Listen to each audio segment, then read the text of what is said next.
আসসালামু আলাইকুম ওরহমতুল্লাহি ওয়াবারাকাতুহু নাহমাদুহু ওয়া নুসাল্লি আলা রাসূলিহিল কারীম আম্মা বা'দ।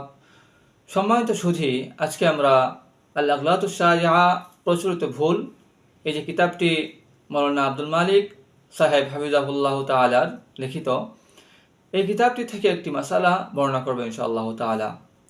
সেই মাসালাটি হলো জুম্মার নামাজের নিয়ত প্রসঙ্গে।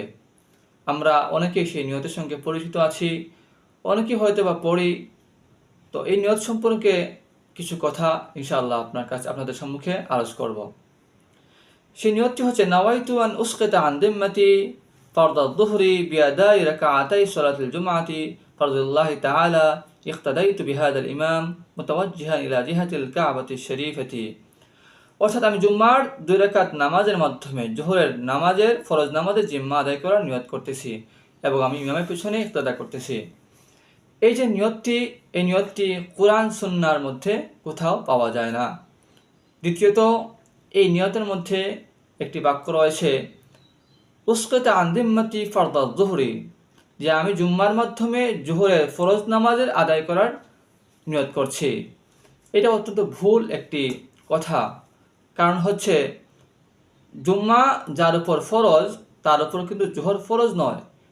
এমন কথা নয় যে তার উপর জোহর ফরজ ছিল কিন্তু সে জুম্মা আদায় করার মাধ্যমে সে জোহরটা আদায় করতেছে। কিন্তু নিয়তের মধ্যে এটাই বলা হচ্ছে যে আমি আমার জোহরকে নাওয়াইতু নুসকাতা আন দিম্মাতি ফারদাজ যুহরি, আমি জোহরের যে ফরজটা আমার জিম্মা থেকে সাকিত করে আমি জুম্মার নামাজটা পড়তেছি। এটা অত্যন্ত ভুল একটি কথা।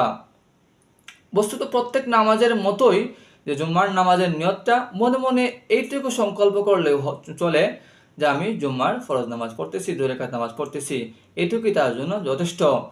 আর আরবি নিয়ত করলে সমস্যাটা কি? অনেকেই প্রশ্ন করতে পারেন যে আমরা যেহেতু মুসলমান, আমাদের কোরআনের ভাষা আরবি, আমাদের হাদিস আসছে আরবি ভাষায়, তো আমি আরবি ভাষায় নিয়ত করলে সমস্যাটা কি?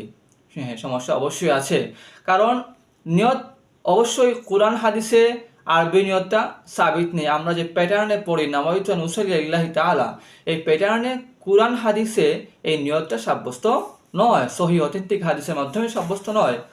এখন আমরা জানবো আরবিতে নিয়ত করলে কী সমস্যা হতে পারে। প্রথমত, যেহেতু আমরা বাংলা ভাষাভাষী, আমরা যদি আরবিতে নিয়ত করি, আমরা আরবি ভাষা না বোঝার কারণে আমি কি মুখে বলতেছি, মুখে কি আওড়াচ্ছি, সেটা আমার মনে প্রবেশ করবে না। 2 নম্বর সমস্যা হচ্ছে আমরা যেহেতু বাংলা ভাষাভাষী না, আমাদের নিয়তটা অনেকে শুদ্ধ হয় না, আমাদের প্রত্যেকটা হরফের মাখরাজ ঠিক মতো উচ্চারণ করতে পারি না, যার দরুন আমাদের অর্থের মধ্যে বিকৃতি ঘটতে পারে। তৃতীয়, যখন আমরা মসজিদে যাই, নামাজের কাতারে যারা আমাদের 1 রাকাত ছুটে গেছে, 2 রাকাত ছুটে গেছে, তারপর আমরা দেখা যায় অনেকেই তাড়াহুড়া করে যায়, তখন নিয়তটা খুব তাড়াতাড়ি করে বলার কারণে পাশের মুসল্লিরও বিরক্ত হয়, তারা ডিস্টার্ব ফিল হয়, তারা ডিস্টার্ব ফিল করে। তো এই কারণেও আরবিতে নিয়ত করা অনেক সমস্যা। চতুর্থত, যদি আরবিতে নিয়ত করা হয় তাহলে অনেক সময় প্রয়োজন হয়। অনেকে 2-3 বার এটাকে তাকরার করে, ভুল হওয়ার কারণে আবার পড়ে। দেখা যায় এই নিয়তের পিছনে পড়ার কারণে তার নামাজের 1 রাকাত ছুটে যায়, তার রুকু ছুটে যায়, তার সেজদা ছুটে যায়। এই সমস্ত কারণে আরবি নিয়ত না করাই ভালো।